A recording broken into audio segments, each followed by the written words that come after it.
Hello students and welcome to my UPSC journal. हम कर रहे हैं प्री एनसीईआरटी सीरीज जिसमें आज हम डिस्कस करेंगे क्लास 6 ज्योग्राफी का chapter number 5 which is body movements. Start करेंगे विद जॉइंट्स और उसमें देखेंगे अपने बॉडी में प्रेजेंट अलग अलग जॉइंट्स और जानेंगे उनके बारे में।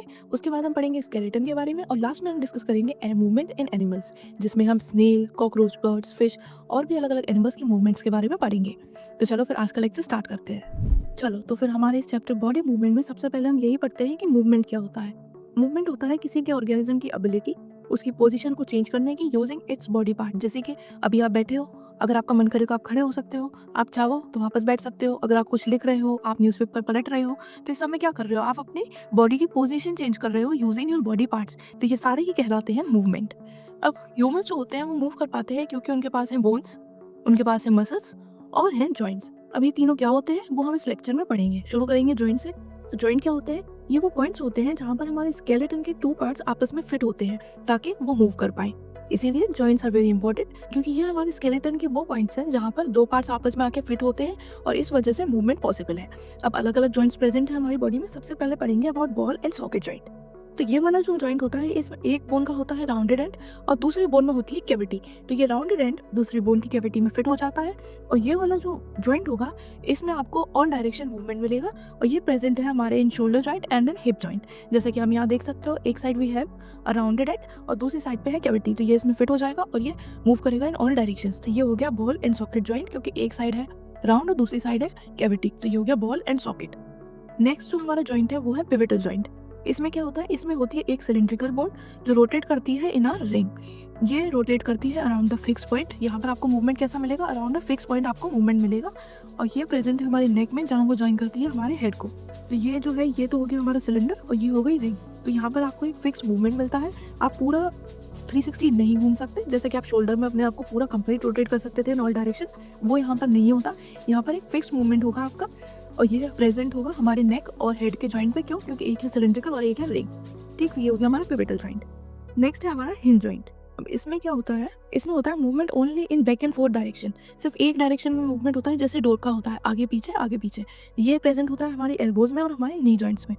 अगर आपने देखा हो या नोटिस किया हो तो हमारे जो एल्बोज हैं, जो हमारे नी है, ये सिर्फ एक ही डायरेक्शन में मूव करते हैं। इसके अलावा एक कोई और डायरेक्शन नहीं है जिसमें हम इन्हें मूव कर पाए। तो यहाँ पर होता है हिंज जॉइंट जहाँ पर आपको एक ही डायरेक्शन में मूवमेंट पॉसिबल होता है। ठीक, और लास्ट है हमारा फिक्स जॉइंट। यहाँ पर कोई मूवमेंट होता ही नहीं है। क्यों? क्योंकि ये जो बोन्स है यहाँ की वो मूव नहीं करती। हिंज जॉइंट प्रेजेंट है हमारे स्कल में। स्कल में हमारे अलग अलग बोन्स आपस में जुड़ी हुई हैं बट यहाँ पर बिल्कुल भी मूवमेंट नहीं होता। क्यों? क्योंकि ये फिक्स जॉइंट है। तो अब हमने देख ली चार तरह की जॉइंट। एक जॉइंट जिसमें आपका हर डायरेक्शन में मूवमेंट पॉसिबल है, जिसे हम बोलते हैं बॉल एंड सॉकेट जॉइंट। उसके बाद दूसरा जॉइंट जिसमें मूवमेंट एक फिक्स्ड पॉइंट के अराउंड होता है, जिसे हम बोलते हैं पिवटल जॉइंट। उसके बाद हमने देखा तीसरा जॉइंट जिसमें एक आपका back and forth to and fro आगे पीछे वाला एक डायरेक्शन का ही मूवमेंट होता है, जिसे बोलते हैं हिंज जॉइंट। और फोर्थ जॉइंट है जिसमें कोई मूवमेंट नहीं होता, जिसे बोलते हैं फिक्स जॉइंट। तो जॉइंट हमने सारे देख लिए। अब हम देखते हैं कि स्केलेटन क्या होता है। तो हमारी बॉडी में जितनी भी बोन्स प्रेजेंट हैं वो आपस में जुड़कर हमारी एक स्ट्रक्चर, एक फ्रेमवर्क प्रोवाइड करती है, हमारी बॉडी को एक शेप प्रोवाइड करती है और इसी को हम बोलते हैं स्केलेटन। हमारी बॉडी में जितने भी बोन्स प्रेजेंट हैं वो आपस में जुड़कर एक फ्रेमवर्क, एक स्ट्रक्चर, एक शेप प्रोवाइड करती है हमारी बॉडी को। इसी को कहा जाता है स्केलेटन। स्केलेटन किससे बना है? बोन से, जॉइंट से और कार्टिलेज से। इन तीनों से मिलकर बना है हमारा skeleton. At the time of birth हमारी बॉडी में होती हैं 305 बोन्स, बट जैसे जैसे हम बड़े हो जाते हैं और हम एडल्ट हो जाते हैं तो हमारी जो बोन्स का नंबर हो जाता है वो हो जाता है 206। अब इसमें आप देख सकते हो ये स्केलेटन है, अलग अलग बोन्स प्रेजेंट है, यहाँ पर जॉइंट्स प्रेजेंट है और साथ में कार्टिलेज भी प्रेजेंट है। अब ये हम आगे और डिटेल में पढ़ते हैं। सबसे पहले देखते हैं कि कार्पल्स क्या होती हैं। तो ये ना कुछ छोटी छोटी बोन्स होती हैं जो प्रेजेंट होती हैं हमारी रिस्ट में और हमारी फिंगर्स में। देखो ये कितनी छोटी छोटी बोन्स है, राइट? और इनसे मिलकर हमारी रिस्ट बनती है, साथ में फिंगर्स में प्रेजेंट होती है, तो इन्हें हम बोलते हैं कार्पल्स। ठीक, इसके बाद नेक्स्ट हम देखेंगे रिब केज क्या होती है। तो रिब केज क्या होती है? जो हमारी रिब्स होती है वो हमारी चेस्ट बोन और हमारी बैक बोन, इन दोनों को साथ में जोड़ देती है और एक केज या एक बॉक्स टाइप बना देती है, जिसे हम बोलते हैं रिब केज। हमारी रिब्स में दोनों ही साइड 12 रिब्स प्रेजेंट होती हैं, जैसा कि आप यहाँ देख सकते हो। ये है हमारी चेस्ट बोन, ये है हमारी बैक बोन और ये जो रिब्स है ना, ये चेस्ट बोन को बैक बोन से ज्वाइन कर रही हैं और ये एक बॉक्स या एक केज लाइक स्ट्रक्चर बना रही है। इसी को बोलते हैं रिब केज। दोनों ही साइड हमारी 12 रिब्स प्रेजेंट होती हैं। ठीक, और इसके अंदर बहुत ही इंपॉर्टेंट पार्ट जैसे कि हार्ट भी प्रेजेंट होता है जो इसके अंदर प्रोटेक्टेड रहता है। नेक्स्ट है जिसकी अभी हमने ऊपर बात की, बैक बोन। तो बैक बोन क्या होती है? ये है हमारी बैक बोन और ये मिलकर बनी होती है बहुत ही छोटी छोटी बोन से, जिन्हें बोलते हैं वर्टिब्रे। टोटल 33 छोटी छोटी बोन्स यानी कि 33 वर्टिब्रे आपस में कनेक्ट होकर बनाती हैं बैक बोन। और जो हमारी रिब केज होती है वो इसी बैक बोन और चेस्ट बोन के जुड़ने से बनती है। ठीक, ये हमने ऊपर देख ही लिया यहाँ पर। अब देखते हैं कि पेल्विक बोन क्या होती है। तो ये जो हमारे स्टमक के नीचे का पोर्शन होता है ये एनक्लोज होता है एक बोन के अंदर जिसे बोला जाता है पेल्विक बोन। जब भी हम बैठे होते हैं तो हम इसी बोन के ऊपर बैठे होते हैं, यानी कि the portion of body below stomach is enclosed in pelvic bone and this is the part we sit on. जब आप बैठते हो तो आप पेल्विक बोन के ऊपर बैठे हो। ठीक, अब देख लेते हैं जल्दी से स्कल क्या होता है। तो ये मैंने अभी ऊपर ही आपको बताया कि स्कल बना होता है बहुत ही अलग अलग बोन्स के आपस में जुड़ने से, लेकिन ये होता है फिक्स जॉइंट, यानी कि ये वाली बोन्स मूव नहीं करती। वही यहाँ पर लिखा है कि बहुत सारी बोन्स आपस में जुड़ के स्कल बनाती हैं और स्कल के अंदर प्रेजेंट है हमारा ब्रेन। तो स्कल के अंदर हमारा ब्रेन प्रोटेक्टेड रहता है। नेक्स्ट अब हम देखेंगे कि कार्टिलेज क्या होता है। तो देखो ये हमारे स्केलेटन का पार्ट है, ये हमने ऊपर पढ़ा था, बट ये बोन्स की तरह हार्ड नहीं होता। अगर हम चाहें तो हम इसे बेंड कर सकते हैं। ये हमारी नोज की टिप पर, हमारे ईयर के अपर पार्ट पे और साथ में हमारे नी बोन्स के बीच में भी प्रेजेंट होता है ताकि फ्रिक्शन कम हो। तो कार्टिलेज क्या है, ये हमारे स्केलेटन का पार्ट है बट ये बोन्स की तरह हार्ड नहीं है, हम इसे बेंड कर सकते हैं। अब है हमारा last topic which is muscle. तो मसल क्या होते हैं, ये हमारे बॉडी के पार्ट होते हैं जो कि हेल्प करते हैं मूवमेंट लाने में। मसल पेयर्स में वर्क करती है, जब एक मसल कॉन्ट्रैक्ट करती है तो दूसरी मसल रिलैक्स करती है और इनके इसी जो कॉन्ट्रैक्शन और रिलैक्सेशन की वजह से जो हमारी बोन्स होती है ना वो पुल होती हैं ताकि वो कोई मूवमेंट कर पाए। तो अगर मसल नहीं होंगी तो हम मूव नहीं कर पाएंगे, क्योंकि जब मसल कॉन्ट्रैक्ट और रिलैक्स करती हैं तो उसी टाइम पर हमारी जो बोन्स होती हैं वो पुल होती हैं ताकि वो मूव करें। तो इसीलिए मसल का बहुत ज़्यादा इंपॉर्टेंस है। मसल नहीं होंगी तो बोन मूव नहीं करेंगी। ठीक है, जैसे यहाँ लिखा है we can not move without muscles. Now अब इस चैप्टर का last topic which is movement and animals. इसमें हम देखेंगे अलग अलग एनिमल्स कैसे मूव करते हैं। शुरू करेंगे अर्थवॉर्म से। तो अर्थवॉर्म का मूवमेंट आप सब लोगों ने देखा ही होगा। जब अर्थवॉर्म चलती है तो वो कैसे चलती है, पहले एक पार्ट आगे आता है, फिर वो उसे वहाँ पर स्टेबलाइज करती है, फिर जो उसका पीछे वाला पार्ट है ना वो उसे आगे खींचती है, उसे कॉन्ट्रैक्ट करती है, फिर वो पीछे वाले पार्ट को स्टेबलाइज करती है, फिर वो आगे वाले पार्ट को एक्सटेंड करती है, फिर इसे स्टेबलाइज करती है, फिर पीछे वाले पार्ट को फिर से आगे खींच लेती है। तो ये होता है रिपीटेड कॉन्ट्रैक्शन एंड एक्सटेंशन और इसकी वजह से क्या होता है अर्थवॉर्म्स मूव करती हैं। अर्थवॉर्म्स के अंदर कोई भी स्केलेटन नहीं प्रेजेंट होता है। जैसे ह्यूमन का स्केलेटन है ना, इनके अंदर कोई स्केलेटन कोई बोन नहीं है। इनके पास बहुत सारे रिंग्स होते हैं जो आपस में मसल से कनेक्टेड होते हैं। तो ये जो मसल ही है ना उसी की हेल्प से ये कॉन्ट्रैक्शन और रिलैक्सेशन करती है और ये मूव करती है। जो इनका ये बॉडी मसल कॉन्ट्रैक्ट रिलैक्स होता है तो ये कॉन्ट्रैक्ट तो इनकी बॉडी होती है और उसी टाइम पर ये अपना मूवमेंट करती हैं। बात करें स्नेल की तो ये मूव करते हैं with their muscular flat foot और ये बहुत धीरे धीरे मूव करते हैं। ये उनका मस्कुलर फ्लैट फुट है जिसकी मदद से ये मूव करते हैं।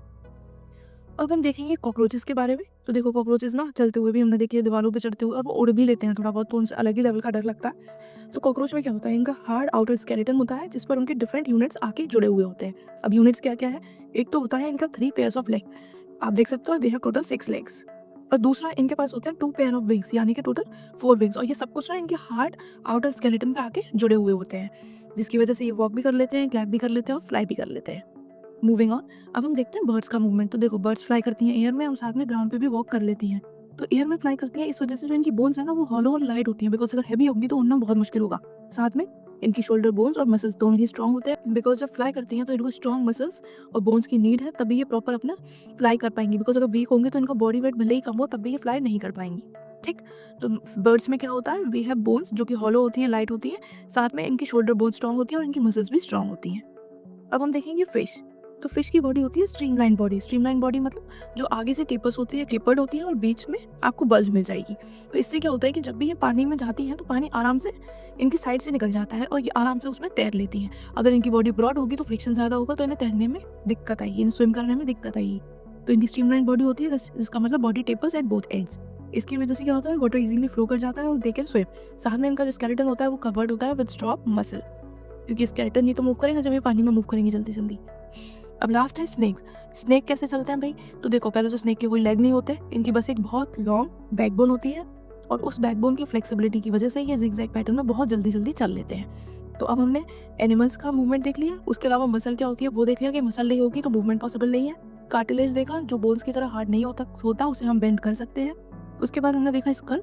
स्कल बहुत सारे बोन से जुड़ के बना है और उसके अंदर है हमारा ब्रेन। पेल्विक बोन देखिए, स्टमक के नीचे का पार्ट जो है वो पेल्विक बोन में एनक्लोज्ड है और जब भी हम बैठते हैं we sit on pelvic bone. उसके अलावा हमने देखी बैकबोन बनी हुई है 33 वर्टिब्रे से और साथ में हमने देखा रिब केज। तो रिब्स क्या करती हैं, वो हमारी चेस्ट बोन और बैकबोन को जोड़ती हैं और एक बॉक्स या एक केज लाइक स्ट्रक्चर बनाती है जिसे हम बोलते हैं रिब केज।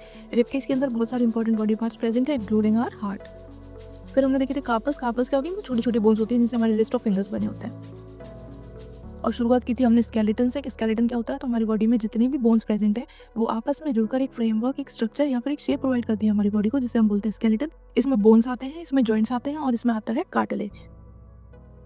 और शुरुआत की थी हमने जॉइंट से कि जॉइंट्स क्या होता है, तो ये वो पॉइंट्स होते हैं जहाँ पर हमारी बॉडी के दो पार्ट्स आकर आपस में फिट होते हैं, जिससे कि मूवमेंट पॉसिबल हो पाए। जॉइंट्स हमने 4 तरह के देखे। पहला देखा बॉल एंड सॉकेट जॉइंट, जहाँ पर जो मूवमेंट है वो हर डायरेक्शन में पॉसिबल है। ठीक है, उसके बाद हमने देखा पिवटल जॉइंट, जहाँ पर हमने क्या देखा कि जो मूवमेंट होता है वो अराउंड द फिक्स पॉइंट होता है। थर्ड हमने देखा था हिंज जॉइंट, जहाँ पर एक ही डायरेक्शन में मूवमेंट होता है, टू एंड फ्रो या बैक एंड फोर्थ कह लो, ठीक। और लास्ट हमने देखा फिक्स जॉइंट, जिसमें कोई भी मूवमेंट नहीं होता। सो विद दिस हमारा ये चैप्टर होता है खत्म।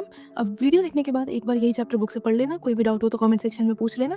साथ में चैनल को सब्सक्राइब कर लो, नोटिफिकेशन ऑन कर लो, बिकॉज डेली ही 2 वीडियोस आ रही हैं और हमें जल्दी जल्दी सारे लेक्चर्स खत्म करने हैं, इसलिए आप कोई भी वीडियो मिस नहीं कर सकते।